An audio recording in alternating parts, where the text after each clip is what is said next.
எங்களுக்கான அதிகார பகிர்வு குறித்து எங்கள் கருத்துக்களை மனம் திறந்து பகிர்ந்து கொண்டோம்.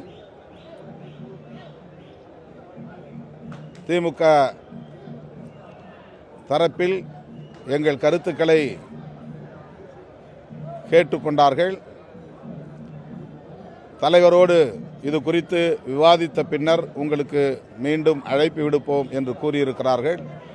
இந்த பேச்சுவார்த்தை சுமூகமான முறையில், சிறப்பான முறையில் நடந்தேறியிருக்கிறது.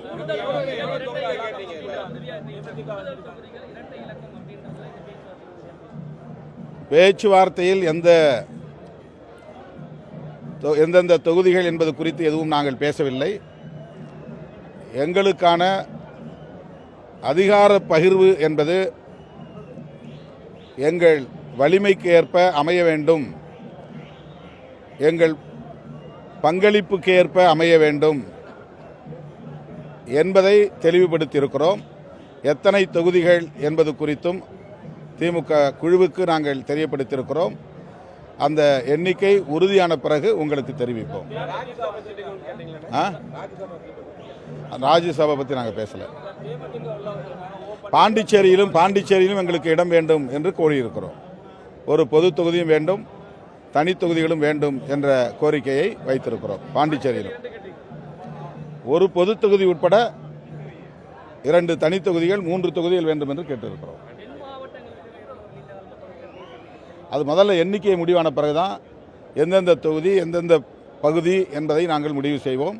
இப்போதைக்கு எங்கள் எண்ணம் என்ன என்பதை, எங்கள் விருப்பம் என்ன என்பதை நாங்கள் வெளிப்படுத்தி இருக்கிறோம்.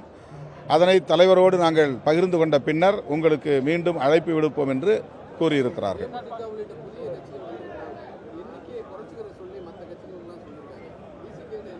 இதெல்லாம் கூட்டணி கட்சிக்கு இடையிலே உள்ள அரசியல் ரகசியங்கள். இதை நம்ம வெளிப்படையாக பேச முடியாது.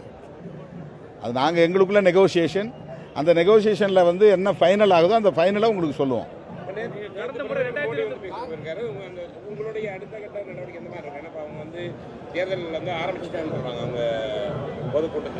நான் ஏற்கனவே சொல்லியிருக்கிறேன், தமிழ்நாட்டை பொறுத்தவரையில் மோடி வித்தை எடுபடாது. எத்தனை முறை வந்தாலும், என்னென்ன பேசினாலும், திமுக அரசுக்கு எதிரான களங்கத்தை பூச திமுக அரசுக்கு எதிராக களங்கத்தை பூச முயற்சித்தாலும் தமிழ்நாட்டு அரசியலில் அது எடுபடாது. தமிழ்நாடு வேறு, இந்தியாவில் உள்ள பிற மாநிலங்கள் வேறு. 2026 தேர்தல் மீண்டும் பாஜகவினருக்கு தமிழ்நாட்டு மக்கள் அதை உணர்த்துவார்கள்.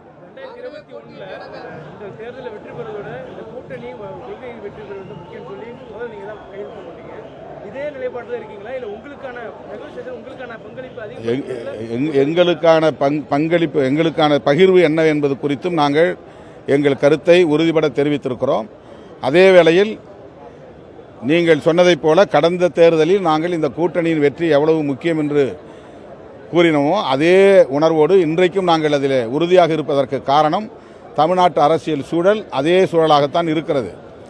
இங்கே மதவாத அரசியலுக்கு இடமில்லை, சாதியவாத அரசியலுக்கு இடமில்லை.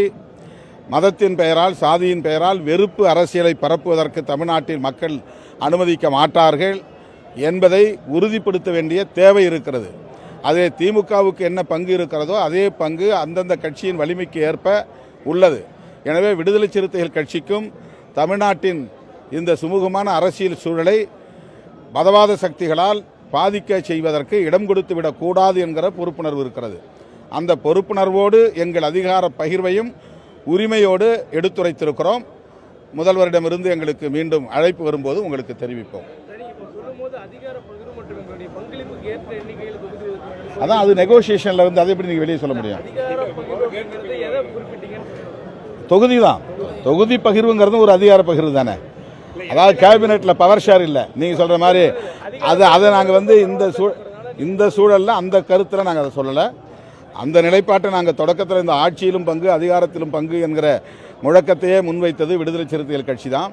2001க்கு முன்னாடியே மூப்பனார் அவர்களோடு நாங்கள் களத்திலே இறங்கிய போது அதிகாரம் இல்லாத ஒரு சமூகமாக, ஒடுக்கப்பட்ட சமூகம் இருக்கிறது, அந்த சமூகத்திற்கு அதிகார பகிர்வை கோருகிறோம் என்ற கருத்தை முன்வைத்தோம். அந்த நிலைப்பாட்டில் இன்றைக்கும் உறுதியாக இருக்கிறோம். ஆனால் தமிழ்நாட்டு அரசியல் சூழல் அதற்கேற்ப இன்னும் கனியவில்லை. ஆகவே இன்றைக்கு நாங்கள் அந்த கோரிக்கையை வைக்கவில்லை. எங்களுக்கான தொகுதி எண்ணிக்கையைத்தான் அதிகார பகிர்வு என்கிற பெயரில் சொல்லுகிறோம்.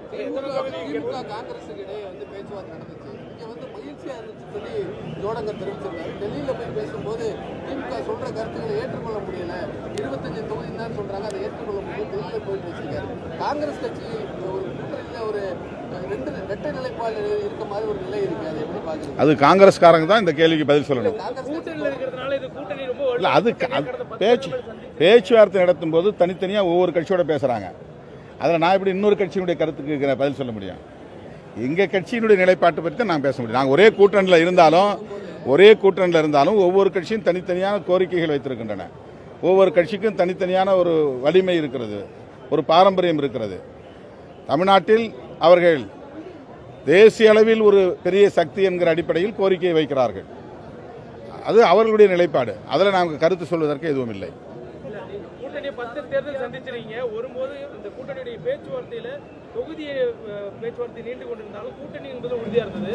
ஆனா இப்ப காங்கிரஸோட பேச்சுவார்த்தையில ஒரு இரட்டை நிலைப்பாடு தெரியுதுனால கூட்டணியே உறுதியாக ஒரு கொஸ்டின் மார்க் எழுது. அது உங்க கூட்டணி என்னதான் பேச்சுவார்த்தையில் இழுபறி நடந்தாலும் கூட காங்கிரஸ் திமுக கூட்டணியில் தான் இருக்கும்.